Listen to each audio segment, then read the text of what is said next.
Right, it's the 14th in 10, 16 in Europe, right? Um,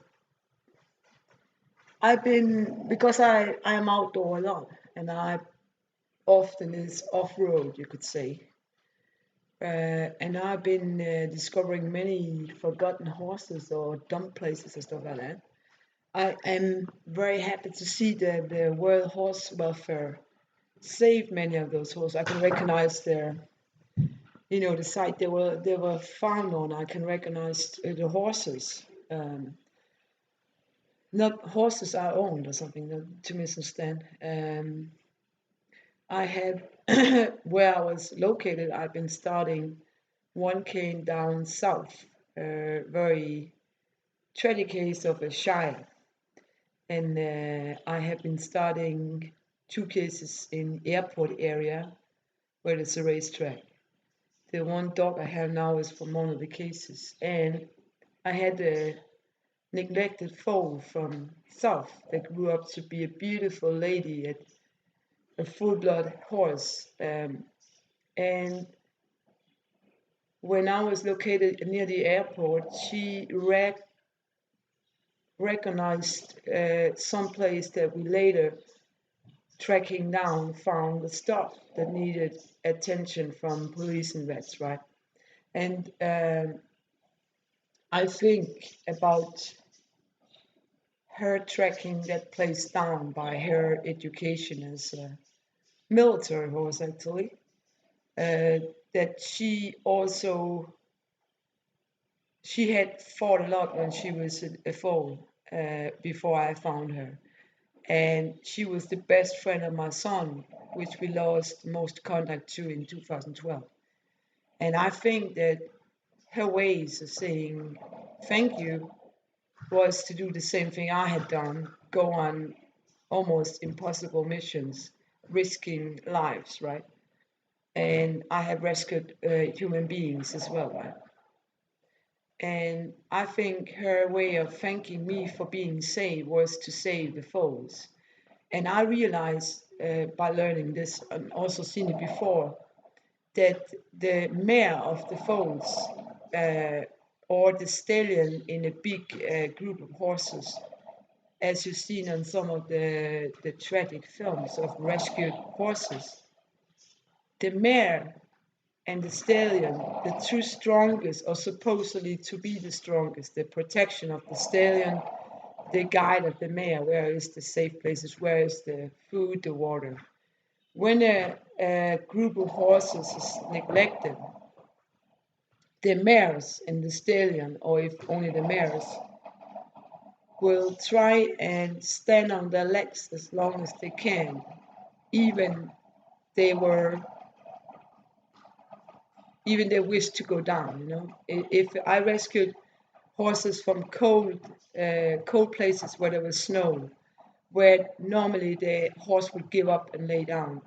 But I realized, learning about this in the field, that the way the mare and the stallion is standing, the oldest is standing, is because to keep the foal standing. If the oldest of the mare or the mare with the foal lays down, her foal will lay down and they will all die. So I also seen the scenery from Holland. There was a big rescue of horses caught in the wet sea of jump tides. And also here, the strongest stallion were their younger stallion were the one that kept the group together of 200 horses. And I could also see then the oldest mare, which is the responsible of the group, or the older mares normally is, that when she got up, they were saved by pride riders from Holland. 5 riders went out in the sea to take these 200 horses in to safe ground, right? And there was one of the mares, um, one of the mares went down after they came safe in. And I also think that sometime in worldwide horse welfare, that you see that if you rescue a group of horses or just a mare with a foal, when it comes in safety, they break down, they die, or get the vet takes them because they have stand up much longer than they actually could. It's almost miracle sometimes, right? Now, I've been looking at all of the cases, both those I know about where I've been spotted the horse in need, but also about what I learned from riding schools in this South area, which is bad news. What I learned from military horses, what I learned from breeding and race horses is maybe sometimes when we rescue horses, we are too optimistic about what life they will get after. They are mentally harmed and emotionally harmed, and often their body is suffering from the neglect, right? So even we save their lives, and even they become, you could say, company horses or something, we don't know what they suffer from, have seen what was starvation and dying and so on. So actually, when I see also the problem of the many slaughter horses in Europe, because there is a crisis in Europe, and there is not the same amount of horses kept as for many years ago. They're not working for us anymore. They are a kind of luxury thing, a sport luxury thing, right?